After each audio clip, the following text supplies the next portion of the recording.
We are all taught the same story. It's a story told by our parents, our teachers, and honestly, by our society as a whole. Go to a good school, get high marks, find a safe, secure job with benefits, work hard for 40 years, climb the corporate ladder, save your money in a savings account, invest in a retirement plan, then one day you can finally retire and live happily ever after. This, right here, was the dream for my poor dad. He followed these rules his entire life. He was a smart man, a good man, but he died poor and worried about money until his last days. This old path, this well-worn road is a trap. It no longer leads to the financial security it once promised in our parents' generation. The world has changed, but the advice has not. The rules of money have been completely rewritten, yet schools still do not teach us the new rules. They prepare us to be good employees, not to be rich employers or investors. Relying on a steady paycheck is like building your house on a foundation of sand. It feels stable for a while, but the tides of economic change are always shifting. Inflation, taxes, and market crashes can wash away a lifetime of hard work in an instant. The system is not designed to make employees wealthy. It is designed to keep them working, trading their precious time for money that loses its value every single day. My rich dad taught me a different lesson. He taught me that the rich do not work for money. Instead, they learn how to make money work for them. They understand the language of finance. They know the difference between an asset and a liability. An asset puts money in your pocket. A liability takes money out of your pocket. The traditional advice tells you that your house is an asset. But if it takes money from you each month in mortgage, taxes, and maintenance, is it truly making you richer? The poor and middle class buy liabilities they think are assets. The rich, on the other hand, spend their lives acquiring true, income-generating assets. This is the fundamental reason why the old advice fails. It teaches you to be a consumer, not a creator or an owner. It trains you to work for your money, but it never teaches you how to have your money work for you. You become a cog in a giant machine, a machine owned by someone else. You are paid just enough to keep you from quitting, but never enough to get ahead and achieve real financial freedom. The promise of a pension and a gold watch at the end of your career is an illusion from a bygone era. To win in today's world, you must unlearn these old rules and start thinking differently. You must learn the rules the rich play by. The primary difference between the poor, the middle class, and the wealthy is not the amount of money they have. It is how they think about money and life. Their mindset dictates their actions, and their actions determine their financial destiny. The poor mindset is focused on survival. Every day is about making ends meet. The language is filled with phrases like, "I can't afford it," or "that's too risky." This mindset is rooted in fear and scarcity, creating a self-fulfilling prophecy of lack. They see the world as a place of limited resources and believe that someone else's gain is their loss. This keeps them trapped in a cycle of just getting by. The middle-class mindset is built around a single idea: security. This is the world of the good job and the steady paycheck. The goal is not necessarily to be rich, but to be comfortable. They trade their freedom for the illusion of safety. They buy bigger houses, nicer cars, and take on more debt to maintain a certain lifestyle. Their financial plan is to save what little is left after taxes and expenses. They avoid risk at all costs and trust so-called experts to manage their money. This desire for security makes them excellent employees but poor investors. They are terrified of making mistakes, not realizing that mistakes are how we learn and grow. The wealthy mindset, in stark contrast, is focused on one thing: freedom. They understand that true wealth is not about owning expensive things, it is about owning your time. They value freedom over comfort and security. Instead of saying, "I can't afford it," they ask, "How can I afford it?" This simple question opens the mind to possibilities and solutions. They are not afraid of risk because they know how to manage it. They educate themselves about money and understand that the greatest risk of all is not taking any risks. They see opportunities where others see obstacles and use challenges as stepping stones to greater success. This mindset shift from employee to owner is crucial. An employee thinks, "What do I need to do to get a raise?" An entrepreneur thinks, "What problem can I solve to build an asset?" An employee works to build someone else's dream. An entrepreneur works to build their own. The employee's income is limited by their salary, which is controlled by their boss. The entrepreneur's income is limited only by their creativity, their hustle, and their ability to solve problems for other people. Giving up the security of a paycheck means giving up the limits that come with it. It is a trade of perceived safety for unlimited potential. To understand why the old rules no longer work, you must understand what happened in 1971. This was the year the game of money changed forever, Yet most people do not even know it happened. Before 1971, the United States dollar was backed by gold. This meant that for every dollar in circulation there was a corresponding amount of gold held in reserve by the government. Money had real tangible value. But in 1971, President Nixon took the United States off the gold standard.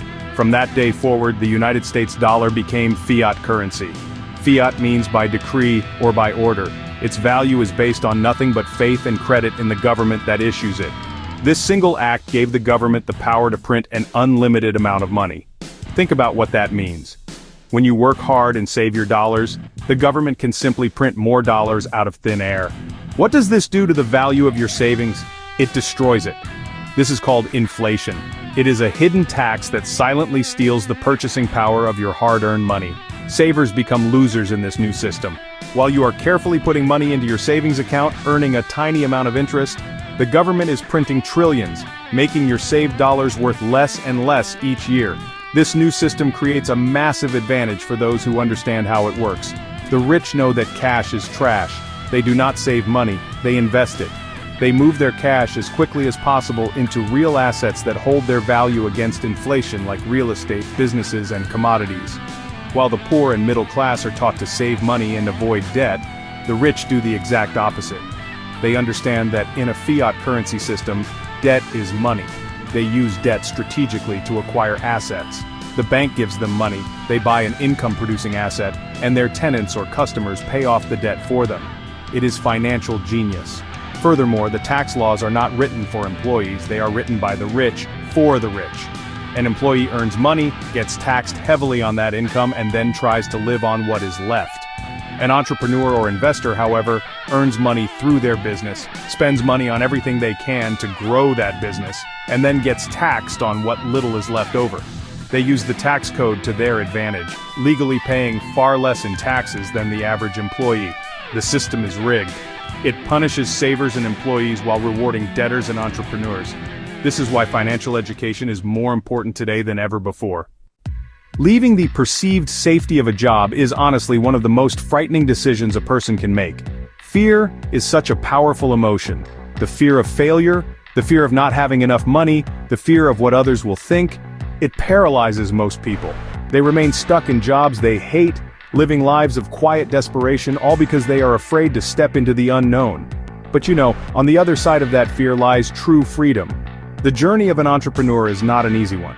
It's filled with risk, uncertainty, and constant challenges. There is no guaranteed paycheck, no paid vacation, and really, no one to tell you what to do. You are completely on your own. This path, however, is where real growth happens. Every setback, every failure, and every mistake is a powerful learning opportunity. An employee who makes a mistake might get fired. An entrepreneur who makes a mistake gets smarter. They learn to adapt, pivot, and innovate. They build resilience and mental toughness that, honestly, cannot be taught in a classroom. They learn to solve problems, not just follow instructions. This process of overcoming challenges builds character and self-reliance. True entrepreneurs do not see failure as a final verdict, they see it as feedback. It is a necessary part of the process of winning. It is also vital to understand the difference between being self-employed and being a true entrepreneur or business owner. Many people leave their job only to create another one for themselves. If you are a freelance consultant, a doctor with a private practice, or a real estate agent, you may not have a boss, but if you stop working, your income stops. You have not bought your freedom. You have only bought yourself a new job with more hours and more stress. You still trade your time for money. The goal is not just to be self-employed, the goal is to be a business owner. A true entrepreneur builds systems. They build a business that can run and generate income without their direct daily involvement. They hire people smarter than themselves to run the operations. They focus on building and acquiring assets, not on doing all the work themselves. The ultimate goal is to own a system that produces cash flow, giving you the freedom to choose how you spend your time. This is the key distinction. Do you own a job, or do you own a business? The answer determines whether you are on the path to financial freedom or just on a different treadmill. In the end, the journey to entrepreneurial freedom is an internal one. It has less to do with the economy, the government, or your boss, and everything to do with you. It is about taking 100% responsibility for your financial future. You must stop waiting for someone else to save you. No politician, no financial advisor, and no lottery ticket is going to bring you the life you want. You must stop blaming outside conditions for your lack of success and start building your inner strength. Lasting freedom is not built by earning more money.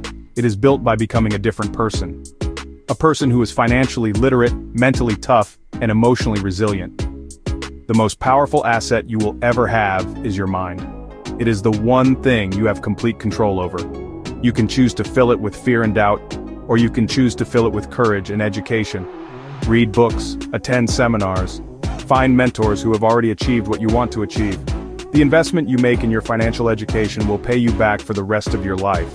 In a world that is changing faster than ever, your ability to learn, unlearn, and relearn quickly is your greatest advantage.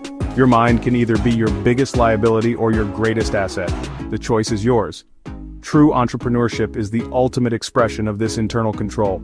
It is not just about money, it is about controlling your time, your income, and your thinking. It is about designing a life on your own terms, not accepting the one handed to you. It is about having the freedom to wake up each day and decide what you want to do, who you want to do it with, and how you want to contribute to the world. This level of freedom is not given, it is created. It is forged in the fires of risk, discipline, and continuous learning. It is the reward for having the courage to reject the old broken rules. Therefore, the final piece of advice is simple. Start today. Start building yourself. Do not wait for the perfect moment, because it will never come. Start small, read a book, analyze a potential investment, talk to a business owner, take one small step outside of your comfort zone. Each step builds momentum. Each challenge you overcome makes you stronger. True, lasting wealth is not measured in dollars. It is measured in freedom, options, and control over your own life. The journey begins not by changing your job, but by changing your mind. Build your inner empire first, and your outer empire will follow.